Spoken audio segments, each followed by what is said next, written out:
soy Almudena y os voy a presentar el trabajo que junto a Inmaculada Moreno García hemos realizado sobre una revisión de la evolución de la investigación sobre neurofeedback aplicado al trastorno por déficit por atención e hiperactividad en las 2 últimas décadas. Realizamos una búsqueda basada principalmente en 2 bases de datos, PsycInfo y PubMed. Además, a posteriori, realizamos de los artículos extraídos de estas mismas bases de datos una búsqueda en listado de referencias específicas, a modo como hicieron los autores Van Doren, Heinrich, Folbrecht, Strel y Lu.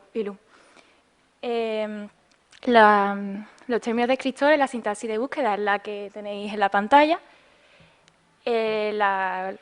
Básicamente, los 3 términos clave que empleamos fueron TDAH, neurofeedback y tratamiento. El periodo de búsqueda comprendido estuvo comprendido entre enero de 1995 y marzo de 2018. Y las edades estuvieron entre 6 y 18 años. Ahí tenéis el proceso de los resultados de esta búsqueda de la base de datos. Como podéis contemplar, tras este uso de los descriptores, quedaron seleccionados 1.570 trabajos.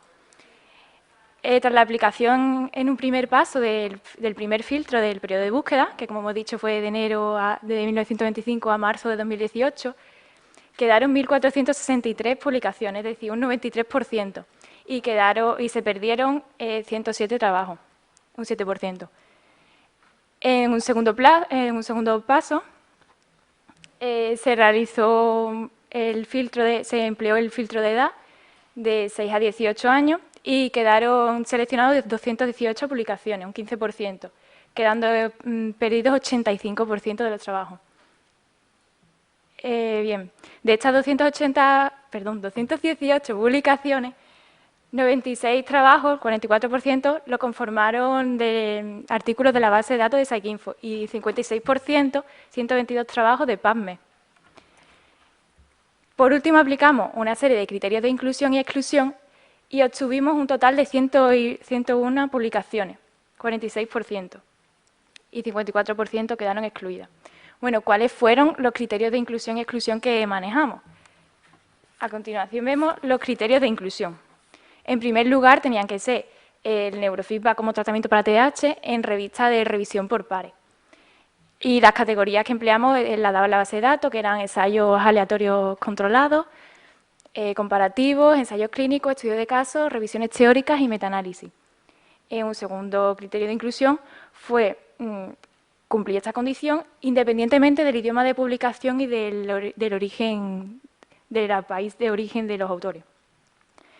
Por supuesto, tenía que tener un diagnóstico primario de TDAH, incluyendo cualquier subtipo y presentación clínica, independientemente del manual diagnóstico. El neurofeedback en estas publicaciones podría ser tratado como tratamiento único o combinada con otros tipos de tratamiento, como era normalmente el caso, con terapia de conducta, farmacológico. Y el último criterio de inclusión era que cumpliera todas estas condiciones con independencia de los resultados que diera, el procedimiento de aplicación de neurofeedback, el tamaño de la muestra, los objetivos de la investigación. Por otro lado, he mencionado los criterios de exclusión y encontramos que no podían ser papers o capítulos de libros sobre el tema, ni tampoco artículos conceptuales, descriptivos o explicativos del neurofeedback. Tampoco podría ser participantes adultos, es decir, a partir de 19 años se excluían. No podían tener un diagnóstico diferente de TDAH, ni tampoco que fuera TDAH con otros trastornos comórbidos, de cualquier índole.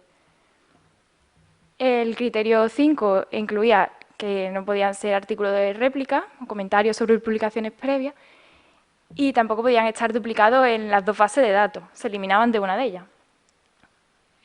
Tampoco podían ser otras modalidades de electroencefalograma y, por último, que el neurofeedback no fuera tratado como objetivo de investigación explícita. Bien, aplicando todo esto hemos dicho que obtenemos 218 artículos seleccionados. Ahí vemos visualmente cómo 117 fueron excluidos, es decir, el 54% y el 46%, 101 artículos incluidos. Si quisiéramos ver detalladamente los criterios de exclusión para cada tipo de estudio con las dos bases de datos conjuntamente, podríamos visualizarlo en esta tabla, que no voy a extender, pero si alguien tuviera interés, a modo de ejemplo, podríamos ver como los ensayos clínicos, por el criterio 3, por ejemplo, que hemos dicho que sean adultos mayores de 19 años, fueron excluidos 2 trabajos. Con todos los criterios de exclusión sumarían 20 ensayos clínicos excluidos. Y así iríamos con cada tipo de estudio. Bien. En esta tabla podéis ver las publicaciones incluidas según la base de datos separadas y el tipo de estudio. Ahí entonces fue interesante realizar la comparación entre cada base de datos y ver, por ejemplo, lo interesante es las columnas que están coloreadas, porque son los incluidos finalmente en cada base de datos, y la última fila de los totales incluidos. Entonces ya la suma de los seleccionados, excluidos, incluidos, da los números que yo ya he ido comentando. Añado muchos gráficos del que así de manera visual, de un golpe de vista, podéis ver mejor los datos.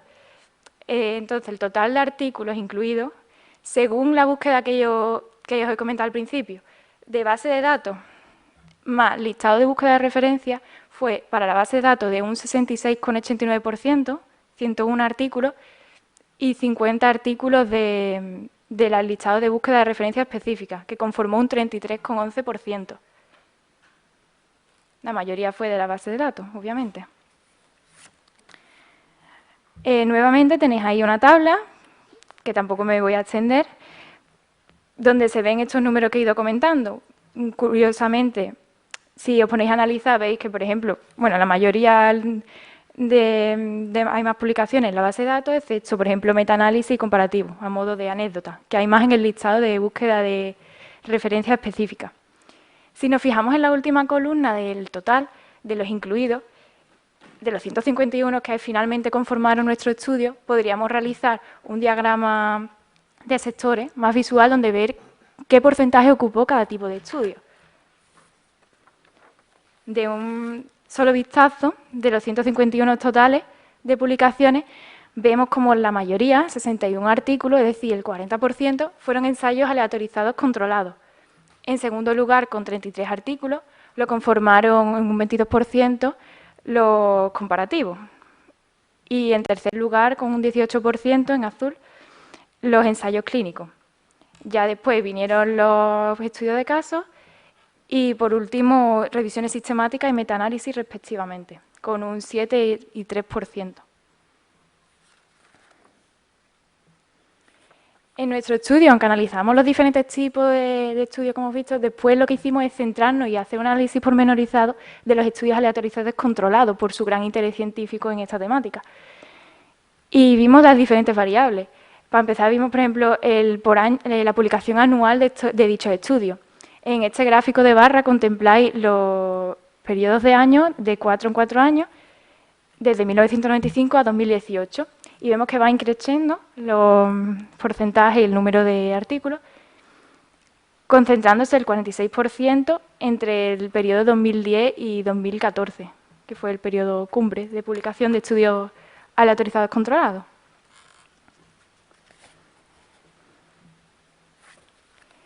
Además de la publicación anual, teníamos interés en decir, bueno, qué países fueron los involucrados en la publicación de dichos estudios. De nuevo, incluimos un diagrama de sectores que es muy visual y claramente vemos los 3 colores, los 3 países predominantes. Encontramos en primer lugar el verde, con 15 artículos, el 24%, a Alemania, que es el culmen de la publicación. En segundo lugar, a los Países Bajos, 18% en rojo. Y en tercer lugar, a Estados Unidos, con un 16%. Esos fueron los 3 países que se encontraban a la cabeza de publicaciones de estudios aleatorizados controlados en dicho periodo para todas las condiciones que he citado. Si después comparamos con los últimos países, con los países que tenían menos publicaciones, con un 2%, encontramos a Nueva Zelanda, Suecia, Australia e Inglaterra. En medio de estos 2 extremos, por curiosidad, se encuentra España y también tenemos a Noruega, China, Suiza, Corea de Canadá e Irán. Eso eran todos los países, los 14 países que encontramos. Hemos incluido un mapa mundi para ver de un solo vistazo todos los países involucrados. Siempre es muy ilustrativo verlo así. Y en definitiva elaboramos, como hemos dicho, un análisis exhaustivo de los diferentes estudios aleatorizados controlados, que fueron un total de 61 artículos. Realizamos el sumatorio de todos los participantes incluidos en dichos estudios y conformaron 4.297. Después dividimos para ver cuántos estudios tenían más de 50 participantes y cuántos tenían menos, y vimos que menos de 50 participantes o igual tenían 28 estudios y 33 estudios tenían menos de 50 participantes. En total conformaron todos los estudios 1.883 sesiones. La duración de las sesiones de aplicación del neurofeedback al TDAH en tratamiento fue mínimo de 20 minutos mínimo a 180 máximo.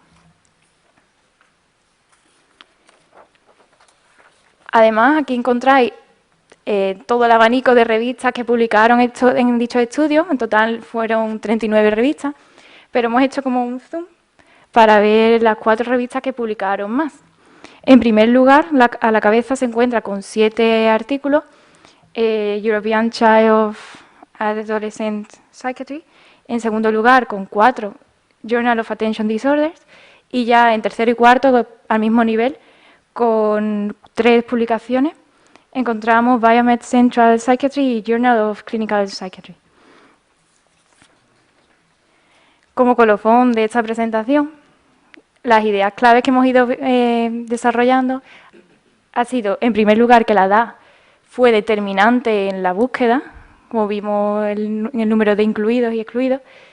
También que el mayor número de incluidos y el menor de excluidos lo obtuvo la base de datos PsycInfo, en comparación con PubMed. Los más numerosos fueron, respectivamente, por orden de mayor a menor, los ensayos aleatorizados controlados, siguiendo de los comparativos y de los ensayos clínicos. El periodo cumbre para la publicación de ensayos aleatorizados controlados, que fue en aumento desde la década de los años 90, ha sido el periodo 2010 a 2014. Los países que vimos que, como ya hemos comentado, que estuvieron a la cabeza en dichas publicaciones fueron Alemania, Países Bajos y Estados Unidos. Las revistas que más publicaron, que ya las he comentado hace poco. Y bueno, en las revisiones y metaanálisis debería de comentar que se analizó la eficacia del neurofeedback como tratamiento en la sintomatología del TDAH y que se comparó con otro tipo de tratamiento donde se veían los beneficios que aportaba. Sobre todo, es muy importante, a las mejoras significativas que se mantenían a largo plazo. Y como decía, y como tiene establecido la APA, que el neurofeedback es actualmente un tratamiento posiblemente eficaz. Bueno, pues dicho todo esto, creo que ya puedo terminar. Muchas gracias a todos los que han permitido que esté yo hoy aquí y gracias a todos ustedes por atenderme. Ahí tenéis mi correo y estoy a su disposición para cualquier duda. Gracias.